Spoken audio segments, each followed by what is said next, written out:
Kualitas udara khususnya di kawasan Jabodetabek menurun. Kementerian Lingkungan Hidup dan Kehutanan (KLHK) menyebut ada 3 hal yang memicu menurunnya kualitas udara, yakni emisi kendaraan, pembakaran terbuka, dan kegiatan usaha atau industri.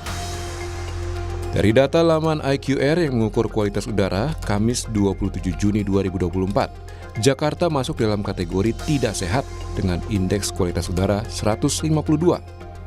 Menurut IQR, kualitas udara yang baik itu apabila indeksnya berada antara 0 hingga 50.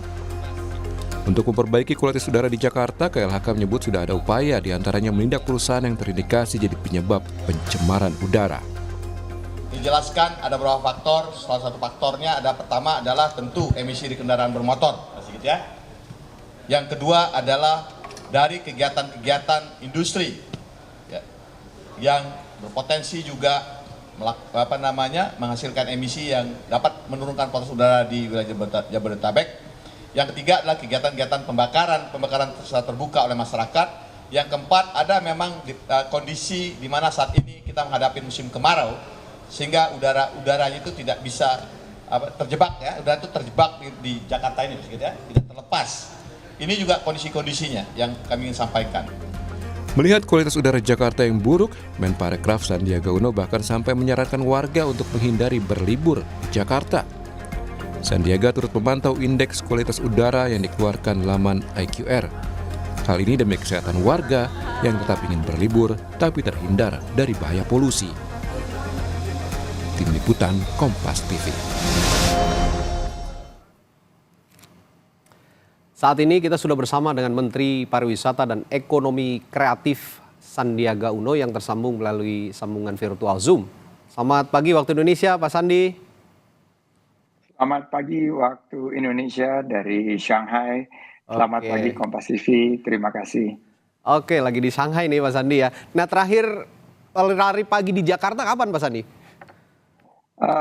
Saya terakhir lari pagi itu sebelum berangkat ke kunjungan kerja, dan saat itu indeks quality udara di Jakarta mencapai angka 184. Wow, 184. Dan sudah masuk kategori tidak sehat ya, karena ini akibat polusi PM 2,5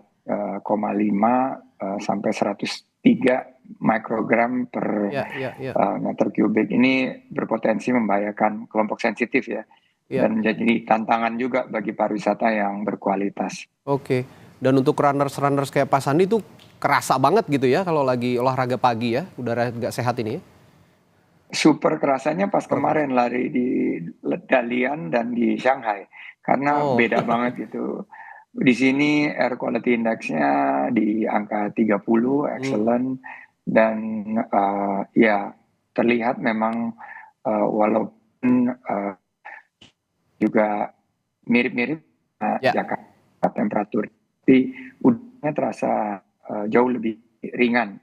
Dan ini mungkin kita akan juga sebetulnya kalau jauh-jauh di Bogor, di Bandung, air quality index-nya lebih bagus. Masih lebih bagus gitu. Banten lebih baik, dan ini mungkin menjadi suatu alternatif bagi runners yang ingin di masa ini healing tapi tidak ingin choking, ya kita bisa memilih beberapa venue lagi di sekitar Jakarta.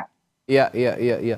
Kan kalau indeksnya yang ideal itu seperti kata IQR 0 sampai 50 itu masih dalam range yang kualitas udara yang baik begitu. Nah, ini berhubung Jakarta ini kualitas udaranya sangat buruk begitu ya. Kalau tadi terakhir Pak Sandi lari itu 180 ke atas begitu indeksnya ya.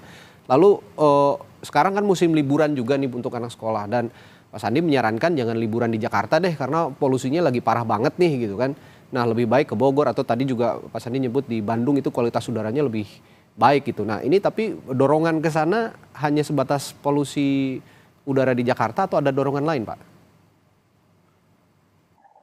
Ini untuk kelompok sensitif ya, yang mengalami gangguan saluran pernafasan, kita disarankan untuk menghindari aktivitas di terbuka dengan air quality index yang buruk seperti ini.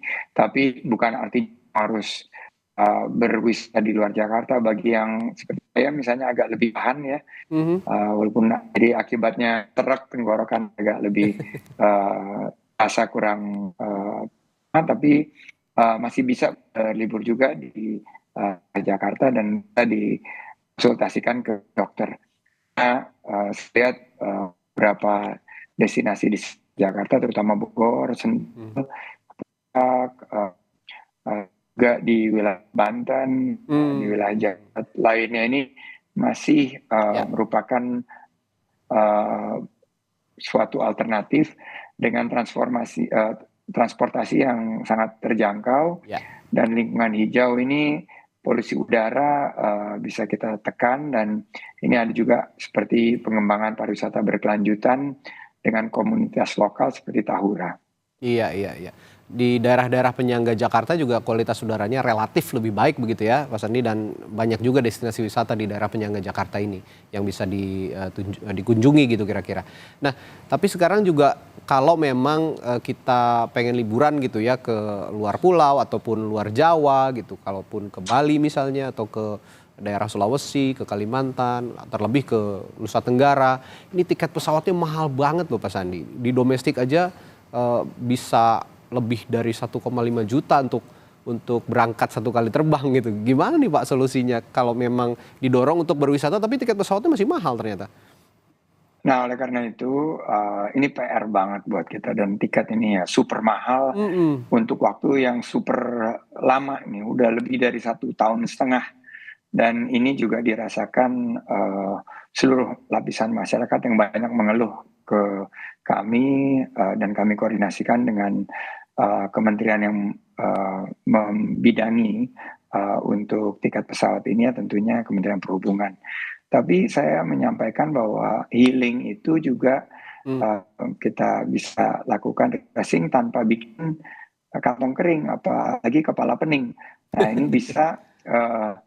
alternatifnya menggunakan transportasi seperti kereta api, bus, Mmm. atau transportasi darat lainnya, karena 60% juga sudah menggunakan transportasi darat. Ini yang data kami terima, 10% itu transportasi laut dan 10% transportasi udara.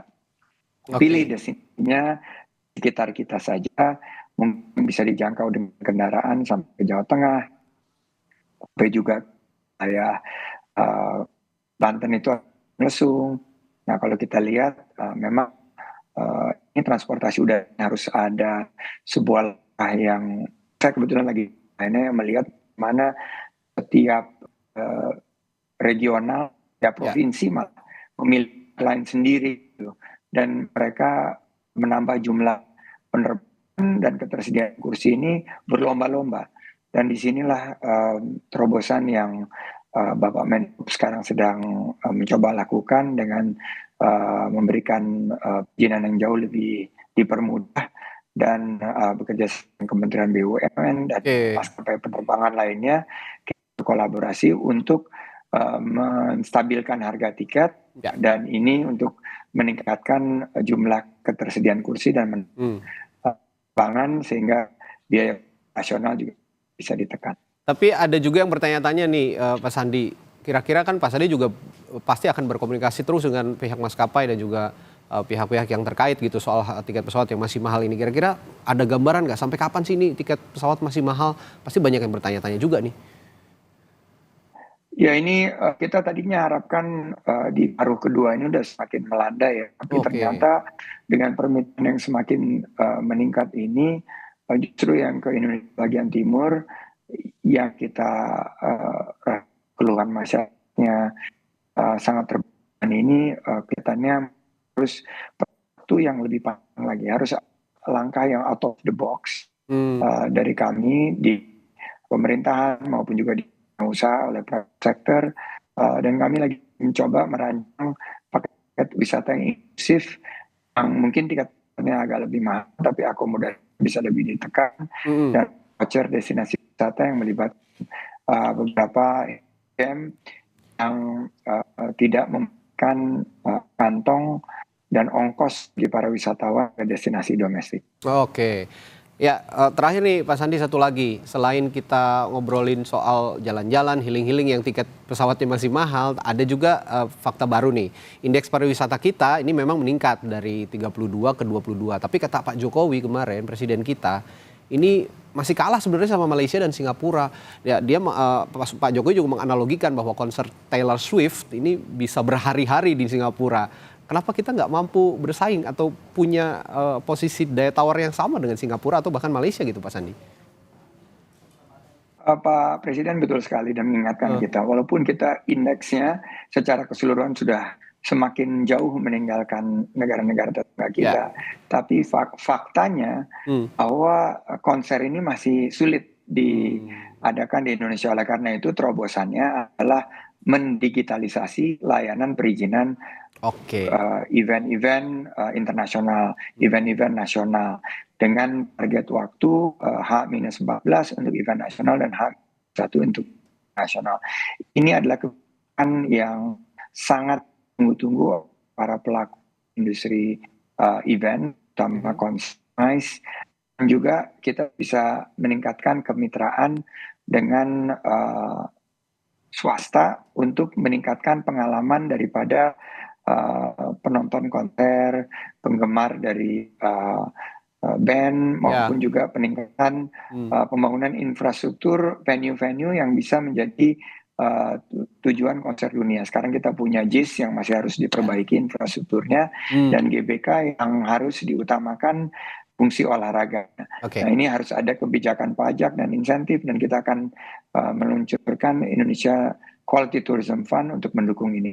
Intinya Pak Presiden menginginkan bahwa ke depan kalau ada konser besar harus juga mampir ke Indonesia. Jangan sampai mereka tidak mampir ke Indonesia karena perizinannya yang ribet dan mahal dan pokoknya terlalu birokratis. Oke, tadi jadi solusinya digitalisasi perizinan ya, supaya tadi yang kata Pak Jokowi juga perizinan di kita ruwet, makanya band-band ataupun musisi-musisi taraf dunia ini agak sulit gitu untuk berhari-hari berada di tanah air gitu kira-kira ya Pak Sandi ya. Betul. Ini yang akan kita dan kebetulan Nomars ini akan mencoba pertama event yang besar ini kita akan coba 2 hari, alhamdulillah dapat kesempatan kali ini nggak cuma 1 hari, terus nanti ke depannya kita akan lebih tingkatkan buat para konser goer, buat para penggemar konser dunia. Tunggulah tanggal mainnya, Indonesia akan ada di kancah dunia untuk menjadi penyelenggara konser-konser berkualitas. Oke Pak Sandi, terima kasih banyak nih perbincangannya pagi hari. Semoga kita bakal punya konser-konser yang banyak lagi hari-harinya, lalu juga tiket pesawat untuk healing-healing, jalan-jalan bisa murah lagi, dan kualitas udara di Jakarta juga terus membaik tiap harinya. Terima kasih Men Parekraf Sandiaga Uno telah berbagi perspektifnya pagi hari ini.